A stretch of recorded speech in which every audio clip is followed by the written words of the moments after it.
My new book, Pillars for Life, A Guide to Spiritual Ethics and Practice, is now out and available for you to read and purchase.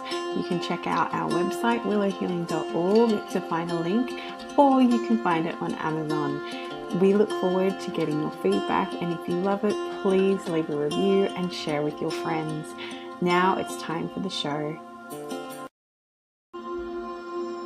Welcome to Willow Healing Matters, the podcast. We are so excited to have you joining us on this journey where we explore different ways to empower your soul, whether it's healing in your kitchen or all the way up in the corporate world. Come with us as we look into different ways to heal your mind, body, and soul.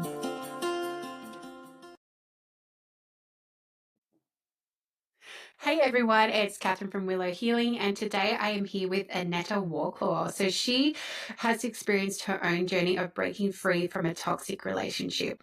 She has turned her pain into purpose, and now she helps others build their self-worth, rewire their mindset, and step into the life they fully deserve. Her approach blends emotional healing, neuroscience, and holistic wellness to guide people through from surviving to thriving. So a big welcome to the show, Aneta. Thank you so much for having me, Catherine. It's an honor to be here. So I guess, where do you want to start on your journey? Because I feel you'll know where you need to start. Yeah, I'm pretty an open book, but I guess we can start from the beginning. Let's start from the beginning and we can work our way to where we are now. So I'm originally from Chicago and I was born and raised there and I loved living there. I actually was a hairstylist in the city and I loved working in the city. I loved how walkable it was, but there was a problem. Working in the salon, I was always focusing on the outside appearance, the hair, the nails, the eyelashes, all of it. But I was never focusing on the inside. I was never controlling or taking serious the thoughts that I have. I was never taking serious the conversations I was having with myself or the conversations I was having with clients. I wasn't serious about the food that I was even consuming. And because of that, I ended up attracting a really unhealthy relationship. That was actually a blessing in disguise at the time. And that relationship completely shattered me into a million pieces. And it wasn't until I left that relationship that I started to work on my healing journey and really dive deep into doing the work on the healing journey. And flash forward a year and a half after leaving the relationship, I decided that I just needed a fresh slate and I needed a fresh start. So I ended up moving abroad and I moved to Mexico. And that's where I started writing and that's where I started podcasting and really diving deep into my healing journey. Because all I really want to do is share my education with other people on things that I wish I knew once upon a time.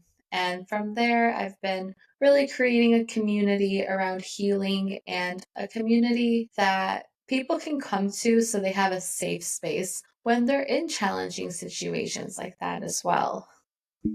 Yeah, and I guess that's such a beautiful thing, Aneta, and we all have our own unique stories, right? And it's through our experiences and our journeys that's where our wisdom that we can share with others comes from, because it's only through real life experiences that we can go, hey, this is what's happened. This is what I learned. And, I talk to people about our motivations for learning things starts as selfish and then it becomes a bigger thing, right? Because it's like, I need to work on me. Oh, but I can share this with other people and empower them as well. Yeah, absolutely. And that's actually one of the first reasons why I wanted to go to beauty school and why I wanted to be a hairstylist because I hated my hair and I didn't know how to do my makeup. I grew up as a dancer. So in the ballet studio, they tell you how to do your hair and they tell you how to do your makeup. And 9 times out of 10, it's stage makeup, and you don't want to be walking around in public like that. So I struggled a lot, especially in high school. I didn't know what I was doing. So then I enrolled in cosmetology school just so I can learn how to curl my hair and what shampoo I should buy to use. And I wanted to help other people as well because if I struggle with that, then other people do as well. Yeah, and I love that, because even in your first life, I call it your first life because we Yeah. go through many, right?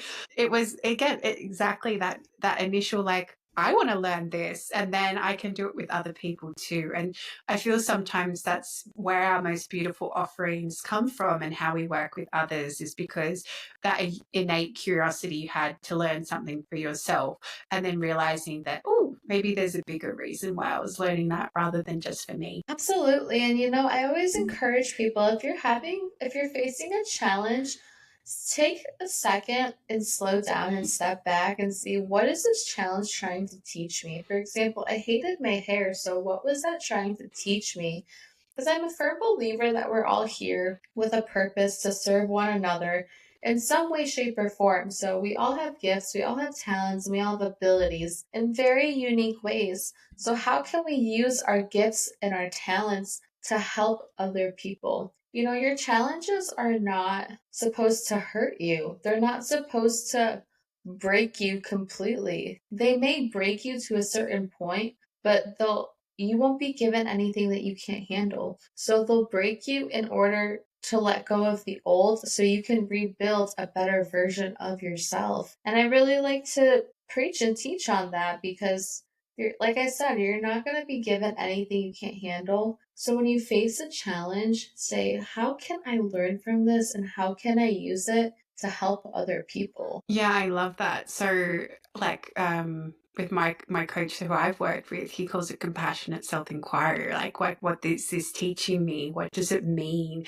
And how do I move forward now? Because often when we get stuck in that victim mindset and get stuck in this is happening to me and it's so horrible, then you're not actually looking for a solution to get out of it. And instead of trying to, like you said, ask those questions about the why and how can I learn from this and how can I use it to teach other people, then you get stuck in that drama triangle and you can't move out of it because your brain's not looking for a different answer. It's just looking to keep fueling that story that you've gotten stuck in. Absolutely. And it's like nothing is meant to work against you, but I always encourage people. We have two choices every single day from the moment we wake up to the moment we go to bed. You can see the good in everything or you can see the bad in everything. We all believe in one of two things that we don't see, faith or fear, and that's your choice. You can choose to sow good seeds and you can choose to sow bad seeds. Every day, every moment is just a choice. And are you going to sow good seeds or are you going to sow bad seeds? Because just because you may not see results immediately and you may not see progress immediately doesn't mean it's not happening and doesn't mean it's not going to happen for you. Think about this. If you plant a seed of type of flower in the ground and you start watering it and putting sunlight on it, and you thought by within a couple weeks it would be sprouted already, but it hasn't. You're not going to dig up the seed and say, hey, are you ready yet? Are you coming? No, we're just going to continue watering it, continue giving it the sunlight that it needs, and eventually it will come up. And that's the same thing with us as humans, is that every choice we make, it's either going to help us improve in the future or it's going to derail us. For example, drinking an extra glass of water right now may not make a huge difference in the moment, but if you continue to drink an extra glass of water every day, you will start to feel yourself feel better Mm. and to feel more conscious and to feel more focused just by changing that little habit. So I always say, like, if you want to create better habits, if you want to change old patterns, break it down into small, tiny, actionable habits. What can you do right now? We don't have the past anymore, and the future is determined based on what you're doing right now. If you say, oh, well, I'll eat healthy tomorrow, well, tomorrow is determined by right now. So, what can you do right now to determine a better tomorrow? Yeah, exactly. And if you keep living of, oh, I'll put it off till tomorrow, I'll put it off tomorrow, it's never going to happen, because you're constantly putting it off. And instead of just like honoring that feeling, you have to do that, just do it. And I am that person where I will just do things. And I get really frustrated if I end up with a to-do list because I rather just do it as soon as I think of it. But sometimes, you might be driving a car and you can't send an email at that very moment, right? So, you just have to honor that. And I love the analogy you used, Aneta, about you don't dig up the seed. You don't. You leave it in there and you keep waiting for it to keep blooming. And, it is exactly how you said you have a choice every day, whether you keep choosing to do better, and challenge yourself and building those habits and creating a life that you want to live, not what everyone else tells you what you want it to look like, right? Or you can choose to just put it off till tomorrow, put it off till tomorrow. And for me personally, I remember I made these brownies, right? Just on a side note, I made these brownies to Yeah. bring to this event. And all these people were like, oh, I'm not going to have that, and all these reasons. And I get that. And they said, oh, you're having another one. And I said, you know what? I made these. I really like them. And I said, at the same time, I could get hit by a bus tomorrow and regret not having that second brownie. And I'm really want to have that tiny bit of brownie and eat it and enjoy it Yeah. because you don't know what will happen tomorrow either. So putting your dreams off till the next day might mean you never get to do them. Yeah, really enjoy the present moment because if you can put your head on the pillow at night and say, I'm proud of what I did today and I did well done, then that's worth it. But if you lay your head on the pillow and you say, oh, I could have done more, and you start beating yourself up, I didn't do this, I didn't do that, I'll do it tomorrow, then that's not really the best place to be. I'll give you a real life example. When I was going back to that relationship that I was in, the really unhealthy one, we met when I was 20 years old. And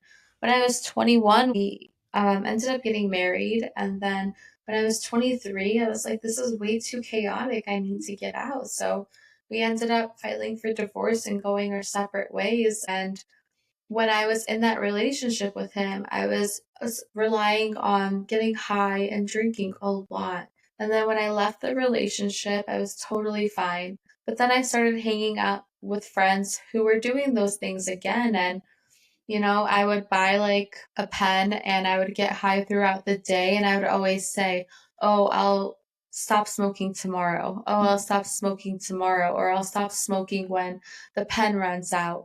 But that wasn't doing anything because it was just continuing the cycle. And the cycle was continuing to derail me. And it wasn't until I had to finally get up and throw it in the garbage. And that's when I stopped smoking. And that's when I stopped getting high, when I made the decision in that moment. Because if you delay it until the next day, you are going to continue that cycle until you put your foot down and say, today is the day I am putting down these bad habits. Today is the day I choose a better life for myself. Because if you don't choose today, you're never gonna choose. Yeah, and that's such a powerful message. If you don't choose today, you're never going to choose because you aren't. You're just going to constantly put it off and put it off and put it off. And like you said, being really conscious, and I think you mentioned that at the start, and being serious about what you consume. And it's not just like your example, it's not just what you put in your body, it's who you're around as well, because and what you watch and what you listen to, because if you're doing things to enable you to stay in that habit that you want to break, then especially people around that who don't understand what it's like to be, on a different path, essentially, they're going to keep enabling you to stay in that habit.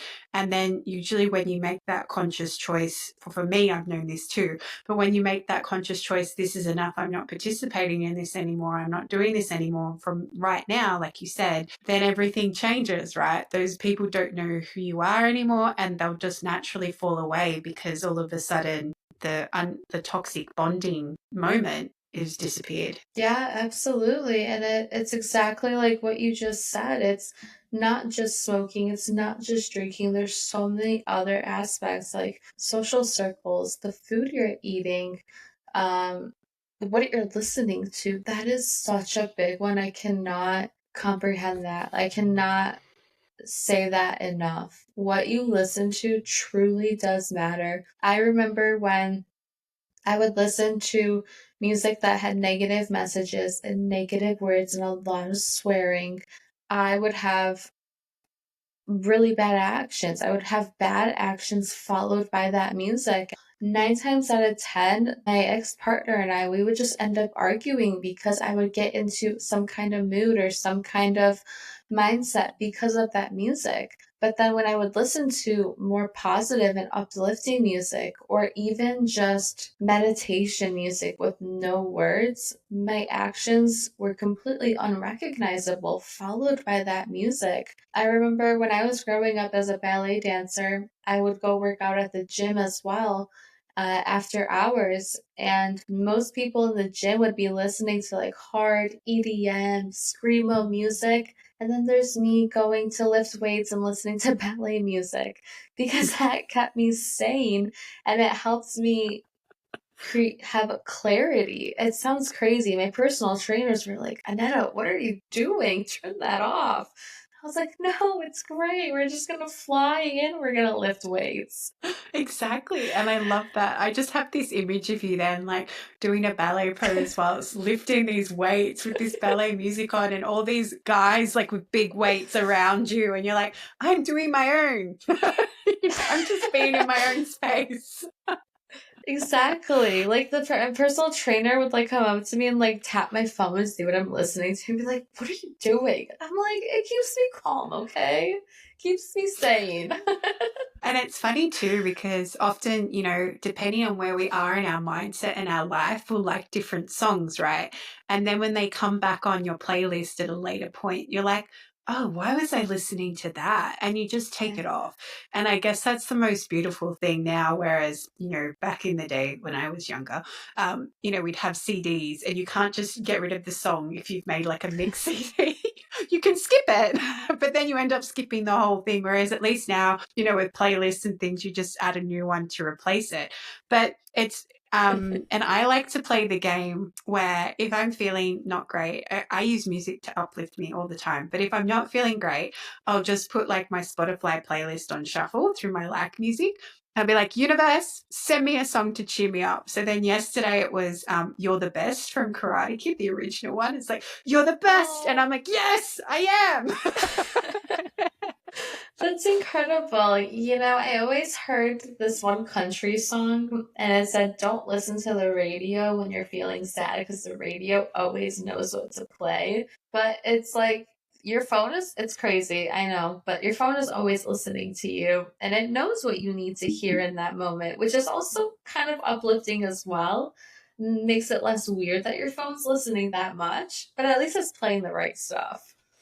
Exactly. Well, then the next song after that was Emotions, and that one by Ella Henderson. It's like emotions are getting in the way. And I was like, yes, it's so true. You're like, yeah, we need to process these emotions and move on. Exactly.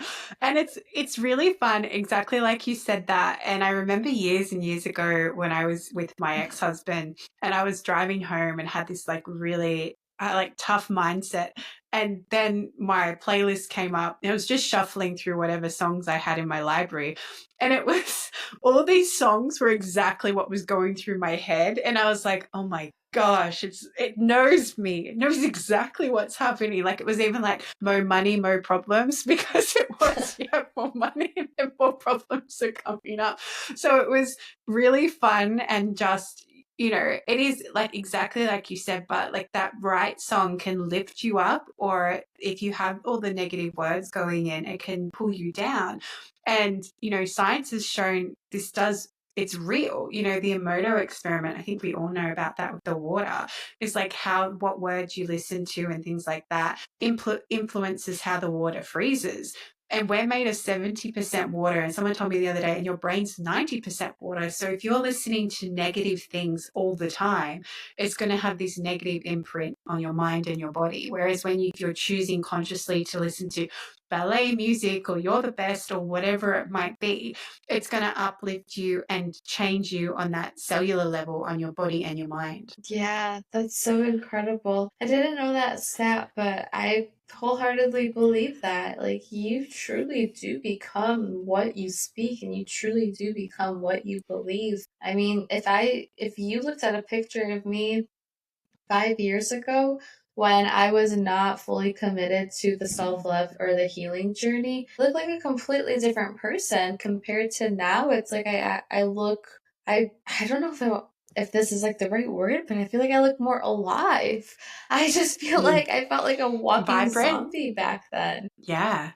And it is true because when you're in your power and you're, choosing to challenge yourself each day and do better each day, and like you said, plant the good seeds, you light up. And that's how you know you're doing what you want to do. And, even when I work with other people, when you're on the right track because they're like, oh, this is resonating with me. And you can just tell because the light comes on. Whereas if you're just constantly numbing it and you're in that, flight, fright, or freeze state, then you don't look like that at all. You just seem really shut off. Completely, completely. Yeah. So I guess from there, you ended up moving away from this toxic relationship, quitting the Yeah. pen, realizing that you had to reclaim your life. And what made you feel to venture into different practices, I guess, is it to understand that or just to build it so that you thought, I don't want to see other people going through this? I was so numb. I was so numb.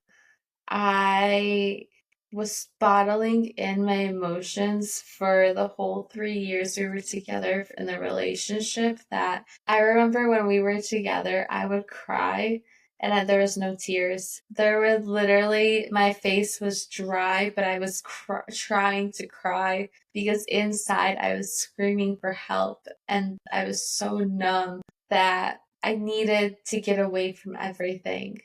Uh, I ended up a year after I moved out and moved on and got my own apartment. I remember I started working at my dream salon at the time, and it was great. But, sometimes life reroutes you in ways that you didn't know that you needed. And I ended up getting let go from that job. And I had no idea why, but I was actually really thankful because from there, I ended up booking a one-way ticket to Mexico, and I spent a year there, and it was some of the best times of my life because by the time I got to Mexico, about 6 months into living there, it's been now 2 years since I left my ex. It took me 2 years to finally cry after leaving him because that's how numb I was on my emotions. And I remember I cried for like 4 days because I was just so grateful,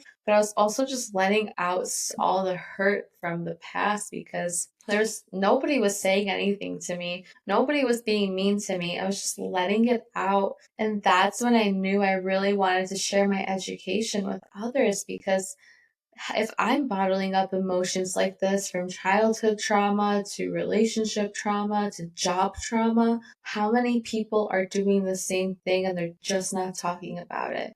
They're taking care of the outside appearances, their hair, their skin, their nails, their eyelashes, etc. But they're not fully feeling their emotions. And that's actually really scary because if us as humans, if we don't do the healing work to heal our childhood trauma and to heal our emotional wound or relational wounds, then we get cold, and that's what creates a cold world.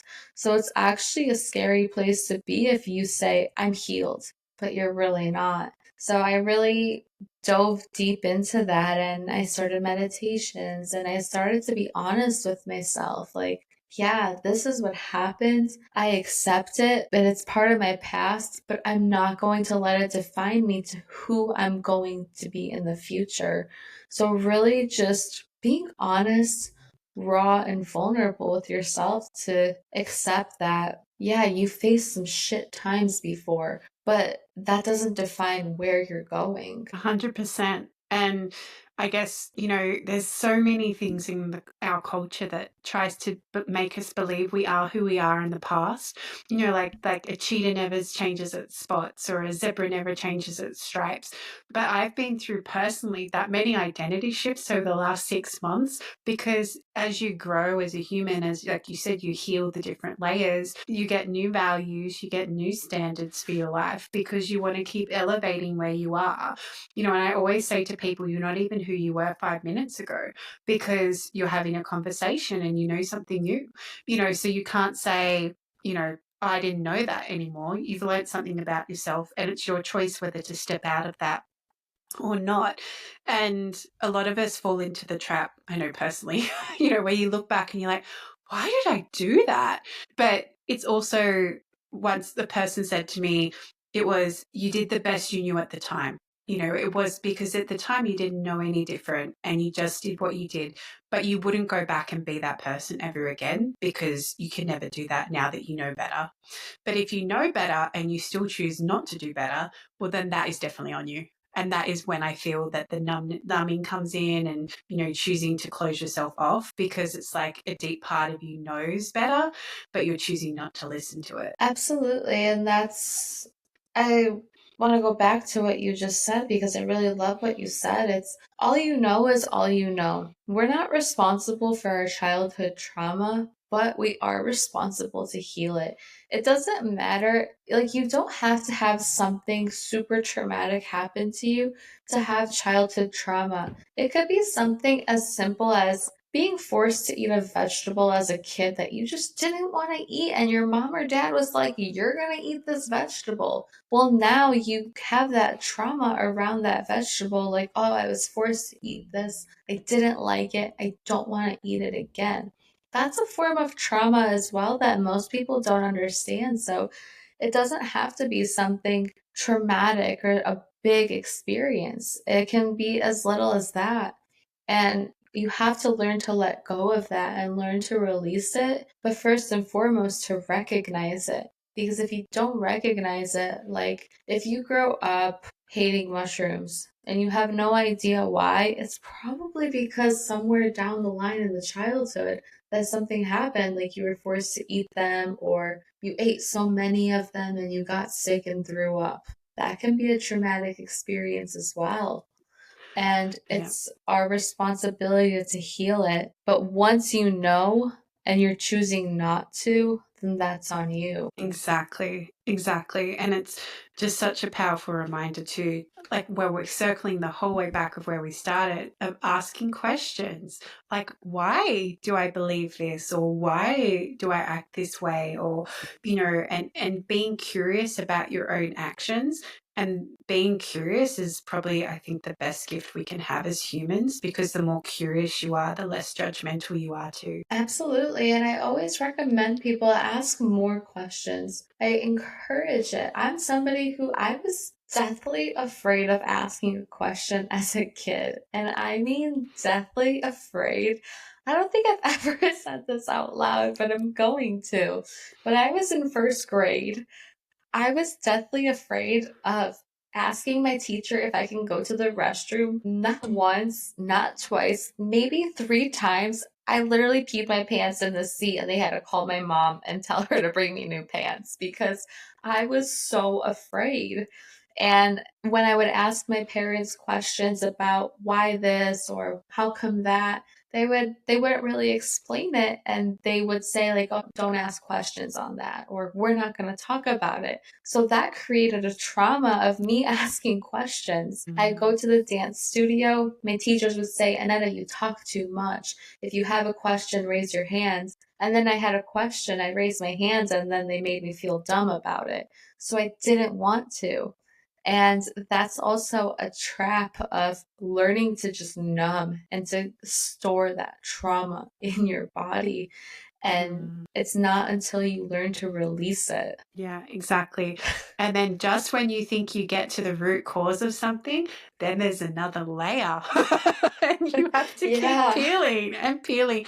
And I love that you said, if you say you're healed, there's something going on because, you're never fully healed. And I know I'm not saying this to be negative if anyone's listening. It's that it's just there's another layer and another layer. And, as you step into the next level of your life as well, things will come up that you never addressed before because there's new challenges, like I was saying, like that song before, like more money, more problems. Because if you have more money in your life, it's like, oh, hang on, what am I going to do with all this money? Can I keep this money? Can I, and then that might challenge your worth story. Or, you might have better health. So then you want to go pursue, more sport. And it's like, oh, hang on, how can I fit this in? And, so there's always things you've got to heal depending on what level of life you're on. But it doesn't mean you're any less whole. It just means you're genuinely curious about improving yourself on the next level. Yeah, never stop asking questions. That's the beautiful thing is you get to be a student of life. And when you choose to be a student of life, that you're constantly learning. It loops back into what you were just saying of you're not even the same person you were 5 minutes ago because you learned something new. And that's so true. Like I do something that pushes you outside of your comfort zone every day. If you're not ready to dive into childhood trauma, well, try something new. Try something that's going to push you outside of your comfort zone so you can start to learn more about yourself. And if you start a new hobby or you make new friends and you start hanging out with them and you realize there's things that you don't like or things that you would prefer not to do, then you can question why. I wonder why. And then you can dive in deeper. Yeah, definitely. And so I guess as we start to finish up our time together, Aneta, I feel like we could go on so many tangents, but we have to finish. So Yeah. if you could if you could heal or change something in the world, what would it be? I guess healing is a lifelong learning process, so we're never going to be fully healed. We can be healed as much as we can to our best possible ability, but we'll never be fully healed. So I encourage continue falling in love with yourself and continue dating yourself, whether you're married, you're single, you have a boyfriend or a girlfriend, or you just got out of a relationship. The best relationship that is worth investing is the one with yourself. What are you saying to yourself? What are you feeding yourself? What kind of music are you listening to? It all starts with those little things and start to love yourself to the point where you're committed to create the best version of yourself 1% more every single day. It doesn't matter what the person to your right or the person to your left is doing. What matters is what the person that you look at in the mirror is doing and if they're improving. So continue to date yourself and try to improve 1% more every day. Yeah. And such fantastic advice because I tell my clients and myself the same thing. So I'm like, exactly. Yes, And you get where it. can, yeah, and where can people find you, Aneta, if they want to work with you or they're curious about your journey? Yeah, so I'm on Instagram at Aneta.Waclaw. I offer one-on-one 12-week coaching programs, so you can get in touch with me via Instagram, or I have a link in bio that has all of the information on there. I have a book that I wrote as well. It's called Blooming with Self-Love. And then my podcast and where I write my blogs, it's Nourished Inside Out. So you can stay in touch with me with any of those. Beautiful. And I'll make sure to include all those details in the show notes and connect with you on Instagram if we haven't already as well. But I think we have. Yes. All right. Well, thank you, Aneta. Thank you for sharing your journey and your wisdom and just what's come out of, being human, really, and living this life and being curious about it. Thank you for having me. It's been an absolute pleasure, Karen. Thank you for listening to Willow Healing Matters, the podcast. We have so much love and gratitude that you have taken the time out of your day to empower you on your healing journey. The views shared by the person being interviewed might not necessarily reflect that of the host and should be used at your own discernment. Trust what resonates for you and follow your heart and soul guidance. If you have any underlying medical conditions or mental health issues, please consult with your healthcare provider before pursuing any of the recommendations. Likewise, you can always contact the person being interviewed to find out more information. This can be found in the show notes. Remember to activate, align, heal, empower, and find love in everything that you do.